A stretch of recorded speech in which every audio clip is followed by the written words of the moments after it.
8. John Swett, The Self-Preservation of the State. The study of educational history and theory in the United States is usually confined to the eastern states and to the key thinkers and educators thereof. In a sense, this emphasis is justified in that the decisive conflicts, decisions and developments were made there. In another sense, the emphasis is misleading in that the absence of major conflict in other areas, especially the West, is more significant and led to the freer development of the same premises. The eastern states began with a background of an established church, long-standing popular education without state control, highly literate culture in certain areas, and intellectual and religious traditions of major proportions. Indeed, a strong case can be made for the superiority of colonial culture as contrasted to the post-revolutionary mind. It was inevitable, therefore, that conflict ensue. There was opposition to the secularization and vulgarization in the new culture, as well as to its provincial and national outlook, as contrasted to the older universality. The men who made the Constitution soon lost the nation. Classical education, Christian culture, the supremacy of law over popular demands, the insistence on the need in society for an aristocracy, the insistence that only a landed people were a responsible people, these and other causes had their champions in various areas, waging a steady, if losing, battle throughout the 19th century. Steadily, as the people moved westward, this background grew thinner, and its battle lines less relevant. New Englanders migrated westward in great numbers, but had themselves less and less of the old standards to carry with them, and progressively less interest in doing so. Indeed, many were more ardent champions of the new gods, as witnessed John Swett.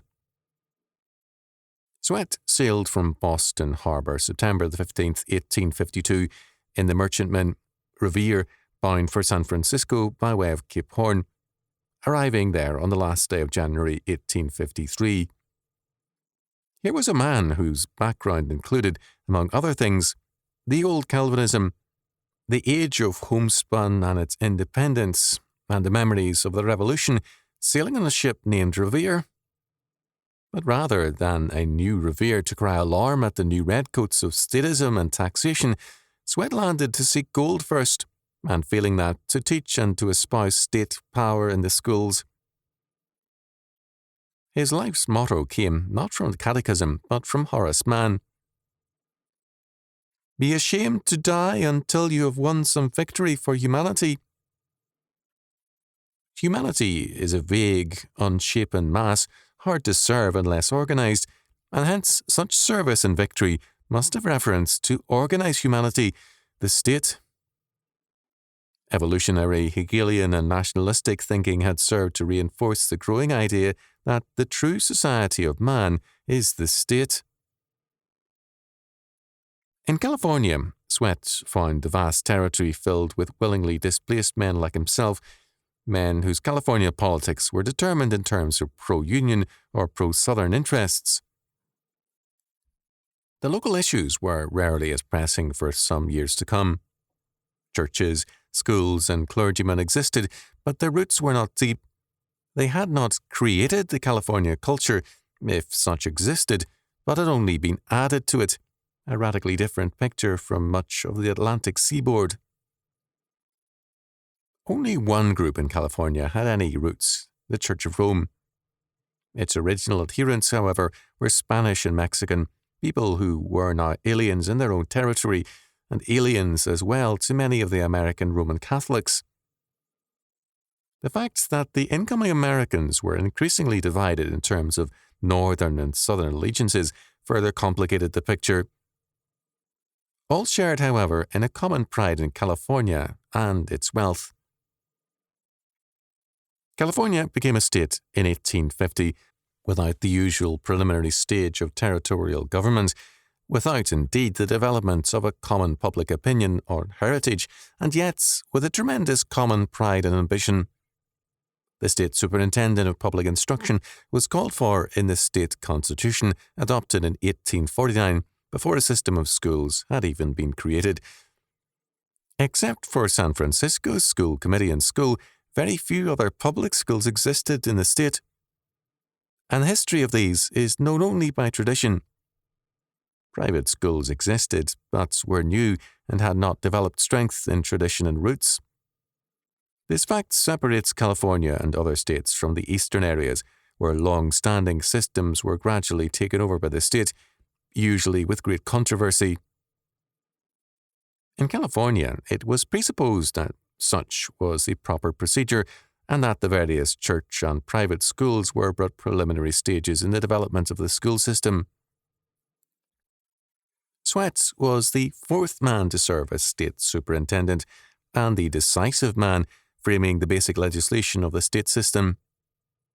The following were the state superintendents during the first 30 years. John G. Marvin, 1851 to 1854, Paul K. Hubbs, 1854 to 1857, Andrew J. Moulder, 1857 to 1863, John Swett, 1863 to 1868, Reverend O. P. Fitzgerald, 1868 to 1872, Henry N. Bollender, 1872 to 1876, Ezra S. Carr, 1876 to 1880. This list is of interest in its variety. Marvin and Hubbs were Democrats, as was Moulder. Swett was elected on the Union ticket and re-elected on the Republican ticket. Fitzgerald was both a Democrat and a clergyman. Bollender and Carr were Republicans. Of these men, Swett was the decisive figure, but all showed in varying degrees the same status concept of education. Indeed, Swett was far from being an extremist in the matter. According to William G. Carr, Swett saw more clearly than any of his predecessors the relationship between the state and education. Swett himself expressed the fundamental principles of all his educational legislation and work in terms of two fundamental axioms in speaking to the State Teachers Institute in 1863. Early in the history of our country, these two fundamental principles were enunciated and adopted: that it is the duty of a republican government, as an act of self-preservation, to educate all classes of the people, and that the property of the state should be taxed to pay for that education. Swett was accurate in seeing these as fundamental principles in American educational history. They are indeed so familiar that their implications are not readily seen. Why is the state school necessary for the self-preservation of the state?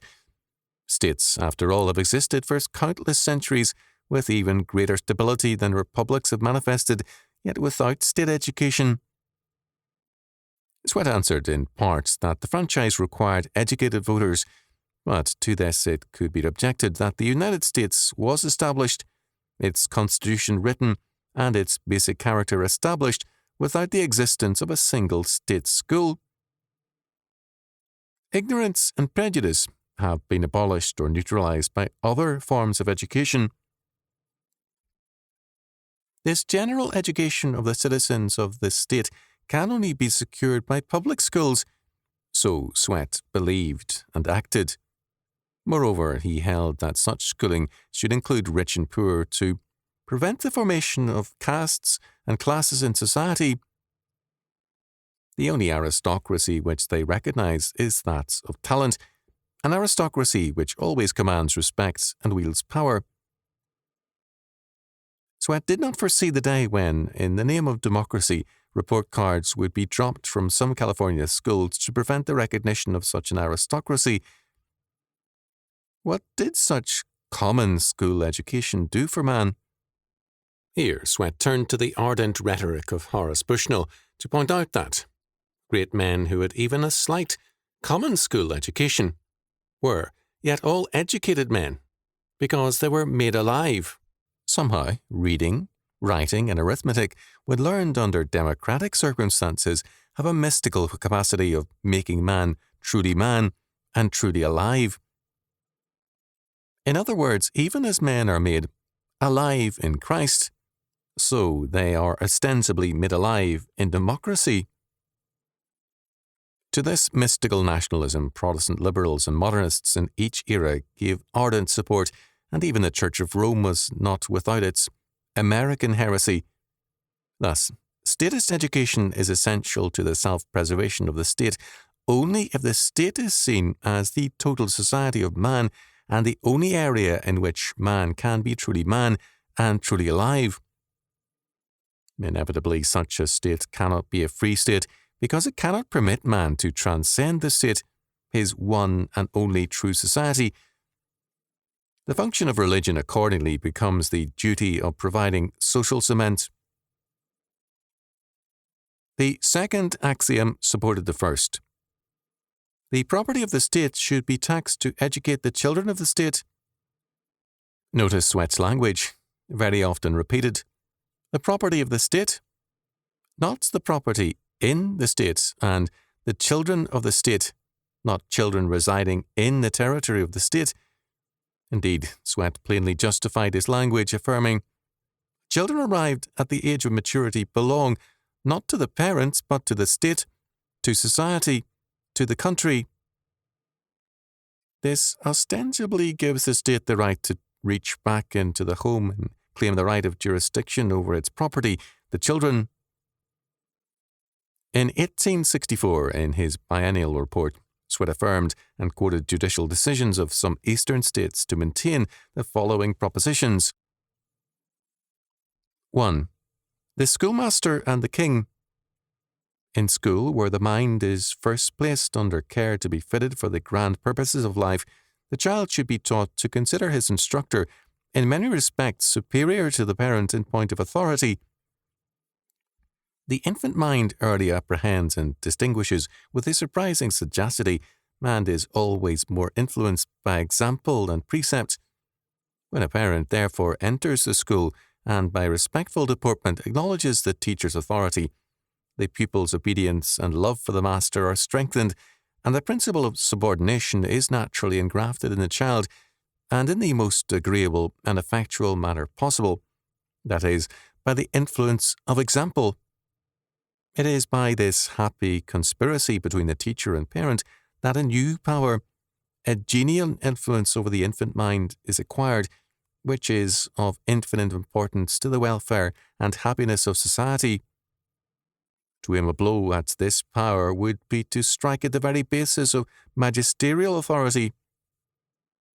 It was to support this important element of good government that the learned and judicious schoolmaster said to Charles II, in the plenitude of his power, "Sire, pull off thy hat in my school, for if my scholars discover that the king is above me in authority here, they will soon cease to respect me."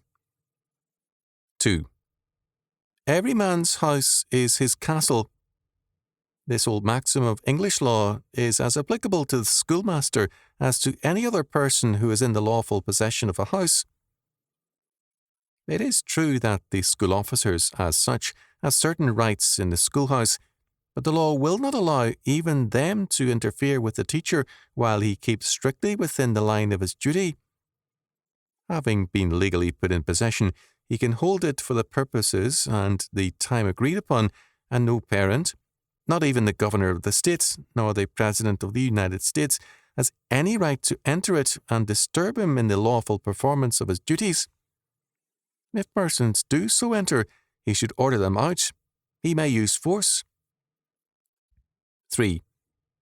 The vulgar impression that parents have a legal right to dictate to teachers is entirely erroneous, as it would be manifestly improper for the teacher to undertake to dictate to the parents in their own house, so it would be improper for the parents to dictate to him in his, the schoolhouse.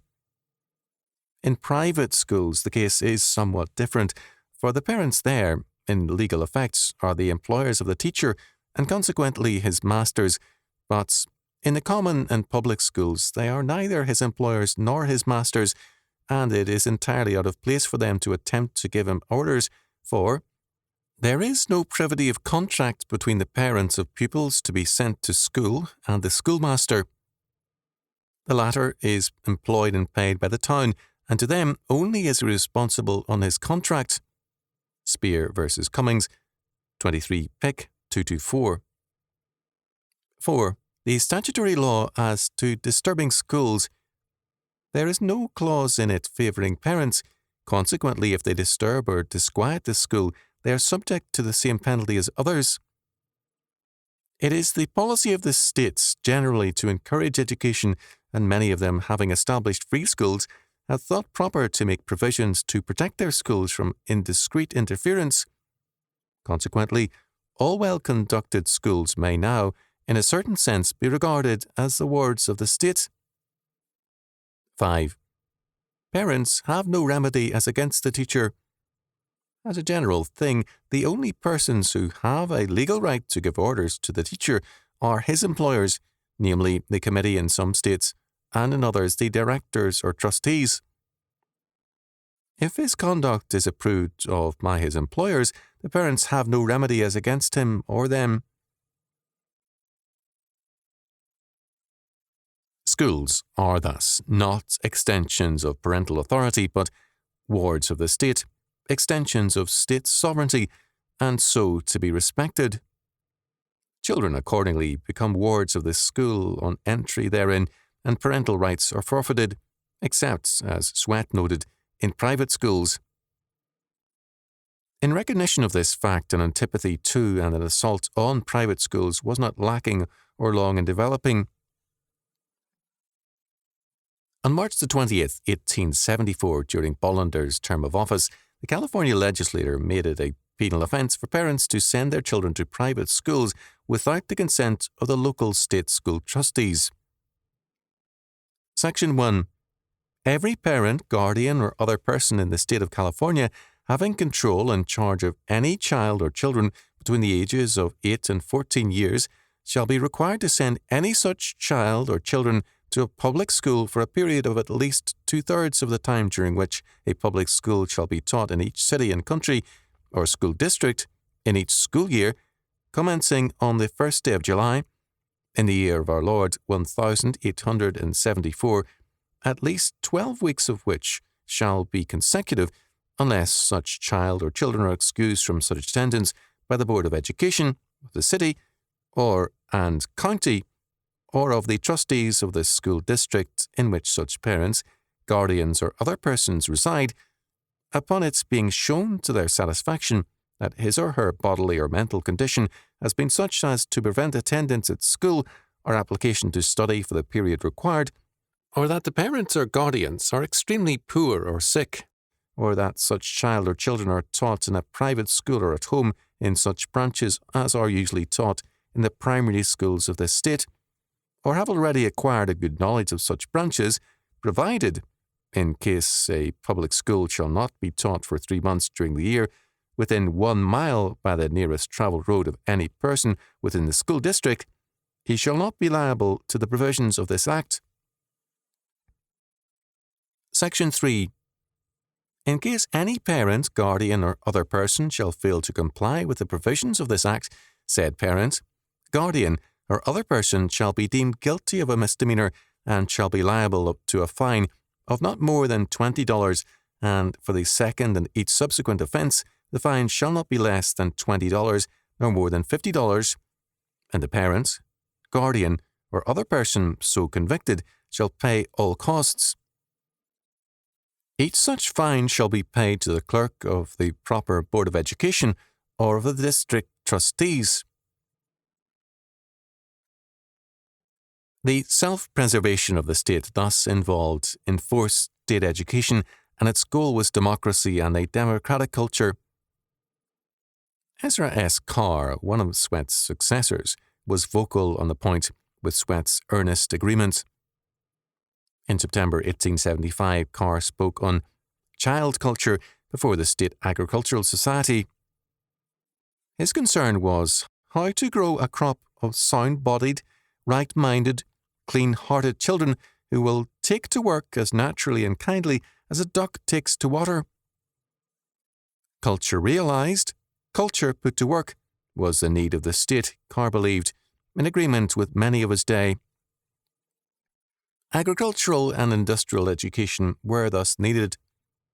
The schools must be rescued from the pedants, for Broderick's words, Carr warned, are fast coming to be true that working men will rule this nation. As with many other educators, Carr and Swett approved of the Prussian enforcement of these principles. The schools must meet the needs of modern civilization. I am not one of those who think a thing must be good because it is bald-headed with antiquity. The natural conservatism of education must be disturbed.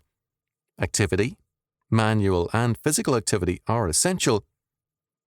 A hoodlum is a boy gone to waste, rotten before he is ripe, because society does not know enough to preserve and economize him.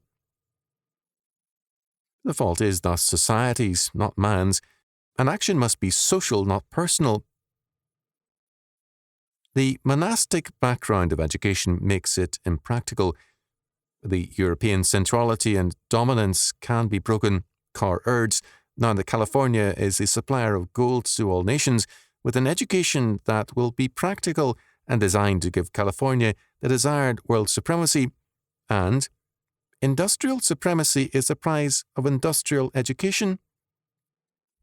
Practical, universal intelligence must be fostered, and that universal intelligence is the only guarantee of universal liberty is one of the fundamental ideas of the Americans' political faith, but the right and duty of the state to educate has been better stated in monarchical Germany than in Republican America. To separate the schools from the states would not only destroy the schools, it would be the destruction of the state. The choice was between educated helplessness or educated power. A good time is coming in terms of the advance in state and school, and the reign of words, dogmas, religious or political, and of literature, as well as the existence of war, no longer necessary, is almost over. The workers' paradise was near. Between these standing armies of soldiers which tell how imperfect still is human government, and these sitting armies of sophists whose mission is to perpetuate existing evils, another great army is being drilled, the army of labour, in which we shall find the most practical philosophy, the broadest intelligence, and the most Christian patriotism. With conscious pride, the farmers and labouring men of America are building a commonwealth whose spirit shall be peace on earth and goodwill to man, whose weapon, suffrage, whose conservatism, education, whose objects are freedom, order and economy within our own boundaries, and an eternal brotherhood with those who are our wider neighbours. Swett himself had secured his 1862 nomination for state superintendent after a fighting speech that carried an otherwise committed convention. It was, of course, wartime, and Swett urged, "You will never make California Union to the backbone until you have a school system so thorough that all the people shall be brought into the schools and thoroughly Americanized." Such education was a necessary preparation for future crises. Swett's goal was, whether as teacher or superintendent, the Americanizing the children of this state and inspiring them with a love of liberty and a regard for the rights of man. Teachers, Swett believed, mould character, and were thus the necessary master masons to hew the cornerstones for the foundations of the state for all future times. The employment of trained and skilled master masons was thus urgent. Swett was earnest in believing state schools to be essential to the existence of a free people and to the permanence of a republican government. The very fact that California had a population of so diverse origins made state education and indoctrination all the more urgent. The system of state education that Swett and California developed to accomplish the goal became the object of admiration by educators everywhere. As a teacher, and a very capable one, Swett wrote verses at times for school programs, giving earnest expression to his faith in state education. Great God, protect the common school, the surest stronghold of the free, the guardian of the people's rule, palladium of liberty. At this shrine of learning kneeling, sisters, brothers, hand in hand, one in heart and one in feeling, brotherhood of schools, we stand. Onward in our high endeavour, onward in the strength of youth, for progressive action ever brings us nearer God and truth. Earth is rising from her slumbers on the shore of every sea, toiling millions without number, marshalling for liberty. Raise the shout of exultation, let the banners be unfurled. Education for each nation, common schools for all the world. As these verses indicate for Swett, Yankee, Unitarian, able schoolman and zealous crusader, the state schools were a marching faith. His work was at all times that of a dedicated man, conscientious and without compromise where his principles were involved. He fought valiantly and ably against political interference in schools, and when the vicious boss Christopher T. Buckley came to San Francisco in 1880 and soon established himself as one of the worst blights in the history of that city, Swett refused to compromise and, as a result, had to resign on June 10th, 1890, from the San Francisco school system he had served so remarkably well. Public indignation secured his election to the higher office of city school superintendent, a major vindication, and he took office on January 1st, 1891. Swett failed to see that state education inevitably means political control. He had hoped that his vindication meant that the people would support him in asserting the independence of the schools, but found instead that it was simply a vote of confidence in him as a person and a rebuke to his enemies. No change could be made with regard to politics in the schools. In July 1864, Swett had threatened recalcitrant school trustees who refused to use the state textbooks with loss of state funds. In 1888, however, in addressing the National Educational Association, he had grave doubts about the textbook situation in California. California is the only state that has entered into the business of publishing school books. Some of us have grave doubts about it. In large and populous states, the power of adopting books is too great to be entrusted to any one board. In his address to the NEA meeting in Los Angeles in July 1899, he expressed even stronger fears. There is a growing tendency in California towards uniformity and state centralization of power, which, if continued, might lead us into a kind of Chinese civilization. I have no love for Chinese uniformity in education. But Swett failed to see that the very democracy he demanded, together with state control, meant an inevitable Chinese uniformity. He had asserted, in apparent reference to Montgomery's school question, "No prophets of evil can convince the American people that vice, crime, idleness, poverty, and social discontent are the results of free public schools. On the contrary, there is an abiding conviction that it is only by means of general education brought within the reach of all classes that a people can permanently maintain free institutions. The idea of universal education has fairly entered into the minds of men." What Swett failed to see was that state control and its uniform indoctrination destroyed the freedom of differences, of cultural independence and integrity. The group, democracy, would inevitably be exalted above the individual and his freedom, and the independence of free institutions wiped out by the overall power and control of the monolithic state. The school can be the helper of democracy, but it cannot create independent men at the same time that it shapes them into a democratic mass. The urge to conform, group-directed and mob-controlled thinking, these become the order of the day whenever democracy is the goal. Classes cannot be levelled without levelling man also.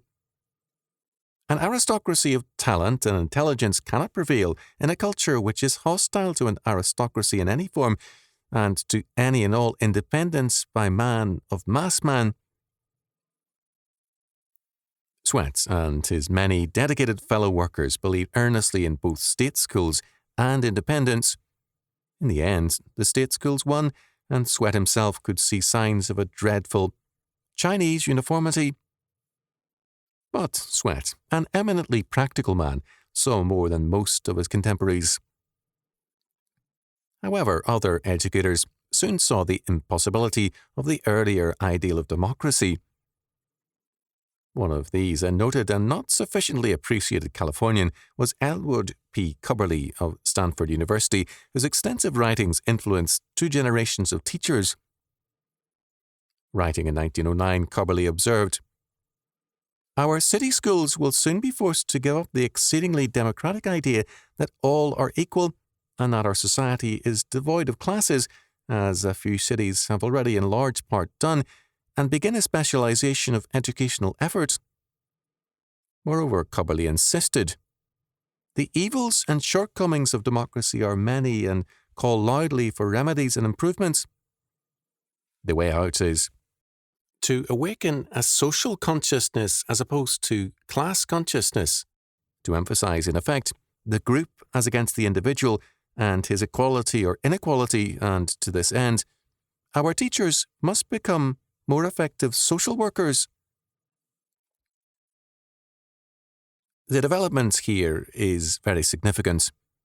If the schools are agencies of the state, they must inevitably serve the purposes of the state rather than God, man, the family, or any institution.